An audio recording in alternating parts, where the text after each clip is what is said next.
Very recently, on a portal that promotes free speech called in Polish Wolne Media, which can be translated as free media, one article just appeared, and the author of this article was criticizing heavily, using more or less the same set of arguments like me on my video about the concept of Piast Poland.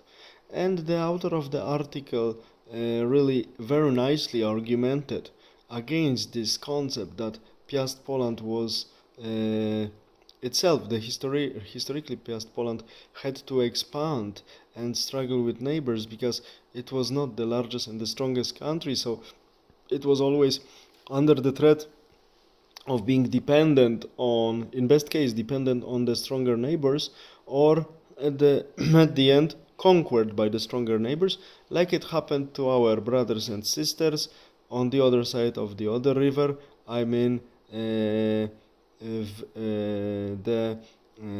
Slavs of Łużyce, that they were conquered by the Germans in the mid of 12th century, heavily Germanized, and really miserable remnants we can find now on the territory of nowadays Eastern Germany, so former territories of DDR, because they greatly correspond to the territories of these Western Slavic people, who were conquered and later assimilated and decimated by Germans.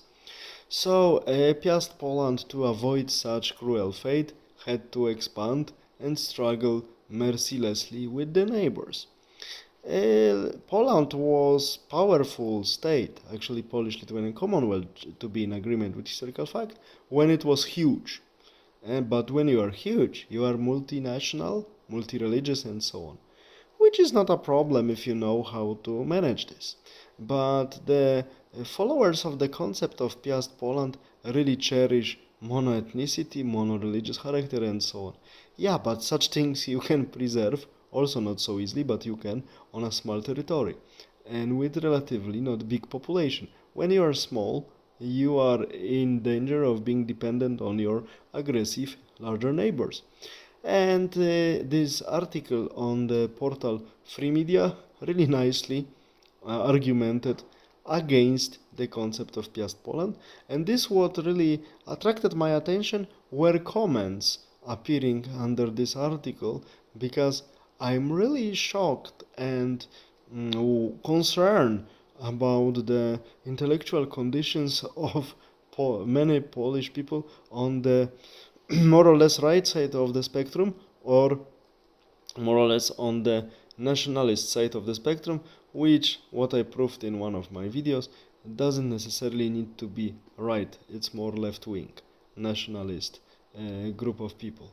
But I'm really concerned about their intellectual condition, because they really cherish only monoethnicity of so-called Piast Poland, which was not so much monoethnic because it was a loose federation of Polish tribes that later merged into Polish nation. But okay, but Poland within the borders of Piast Poland now more or less would be still before 2022 almost monoethnic.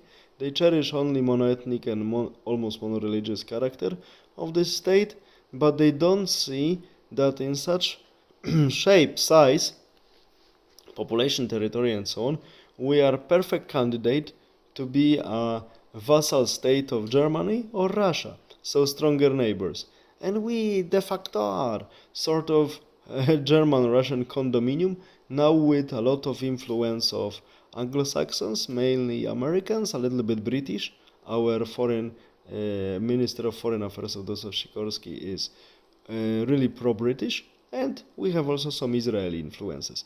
But main influences on weak Poland, more or less within Piast Poland borders, from the turn of 10th and 11th century, so beloved shape by so many people on the right side of the spectrum and Polish nationalists nowadays, is this Poland is mainly dependent on Germany and Russia. We are a sort of condominium of these two states with some other influences, what I mentioned, but main owners of this condominium are Russia and Germany.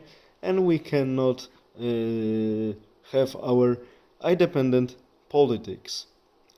This is the price one needs to pay for illusory Piast Poland concept taken into the reality, and I'm really worried that the intellectual condition of many people on the Polish right side of the spectrum or nationalist side is really so weak. I would blame for it such activists like Mr. Janusz Korwin-Mikke and his followers, who were simplifying the terms, manipulating the meaning of the words, especially right-wing concept of politics, and now followers of Confederacy, that they limited everything to the size of the meme. They even don't write ambitious, interesting articles about the geopolitical problems or social problems, but they reduced everything to the meme concept, and that's why we have really huge decline in the intellectual capacities on the right side of the Polish political spectrum, which is really bad. I hope it will improve. All the best. Have a nice day. Bye.